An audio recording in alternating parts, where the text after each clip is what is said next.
Assalamualaikum warahmatullahi wabarakatuh. Shalom, Om Swastiastu, Namo Buddhaya, salam kebajikan, selamat sejahtera bagi kita semua.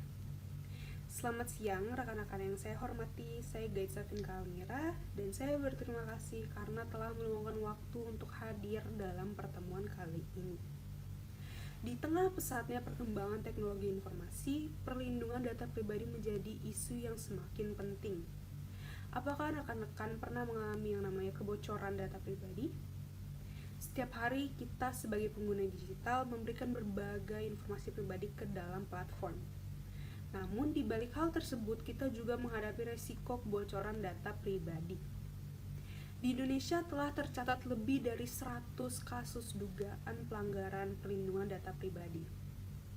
Rekan-rekan, ini menunjukkan betapa pentingnya bagi kita untuk memahami isu perlindungan data pribadi, bagaimana pentingnya literasi digital, serta peran regulasi dan kebijakan yang terus berkembang untuk menjaga keamanan kita. Hari ini kita akan melihat lebih dekat bagaimana perlindungan data pribadi di Indonesia, tantangan yang dihadapi, serta langkah-langkah yang harus kita ambil.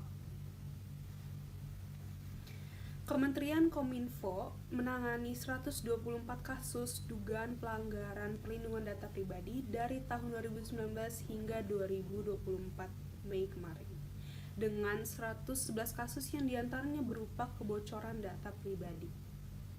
Setiap kebocoran ini melibatkan hingga ratusan juta data, dan mayoritas data yang bocor tersebut tidak terenkripsi.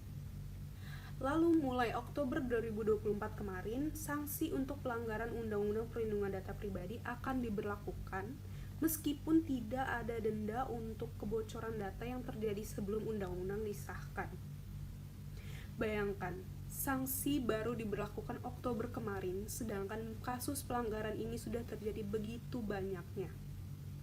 Mari kita lihat data berikut. Dilansir dari data box, milenial dan Gen Z paling rentan terhadap kebocoran data pribadi.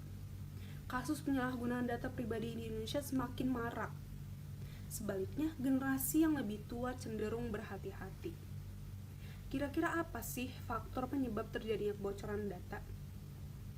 Berdasarkan berbagai literatur, teridentifikasi 3 faktor utama yang menyebabkan kebocoran data, yaitu kesalahan manusia, yang kedua serangan malware, dan yang ketiga manipulasi psikologis.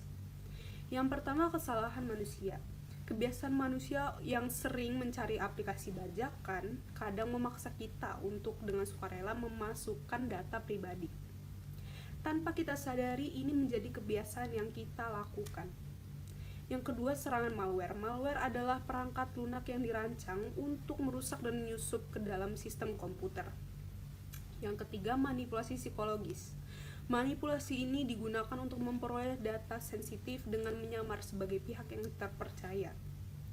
Jika hal-hal tersebut terjadi, maka apa saja bahaya yang ditimbulkan? Yang pertama, terjadinya pembobolan rekening. Yang kedua, pencurian akun media sosial. Selanjutnya, pelaku kejahatan juga bisa mengajukan peminjaman di aplikasi pinjaman online dengan bermodalkan data-data yang sudah bocor. Modusnya, peretas ini mengumpulkan data KTP dari data-data yang bocor. Yang terakhir, teror telepon. Nomor telepon yang bocor dapat disalahgunakan. Rekan-rekan akan mendapatkan banyak penawaran jasa atau produk dari perusahaan antah berantah, padahal rekan-rekan tak pernah memberikan nomor kontak. Sebagai warga digital yang bertanggung jawab, kita harus melindungi data pribadi, memahami kebijakan privasi, memperbarui perangkat lunak, juga menggunakan password yang kuat untuk menjaga keamanan. Dan jangan lupa harus waspada terhadap ancaman cyber seperti phishing dan malware. Di era digital yang berkembang pesat, literasi digital semakin penting. Ini bukan hanya tentang menguasai teknologi, tapi juga tentang menjadi warga digital yang baik dan bertanggung jawab. Melihat resiko yang dapat terjadi, ada baiknya kita mencegah hal-hal tersebut. Kesimpulannya, literasi digital yang baik membantu kita melindungi data pribadi dan menghindari resiko cyber.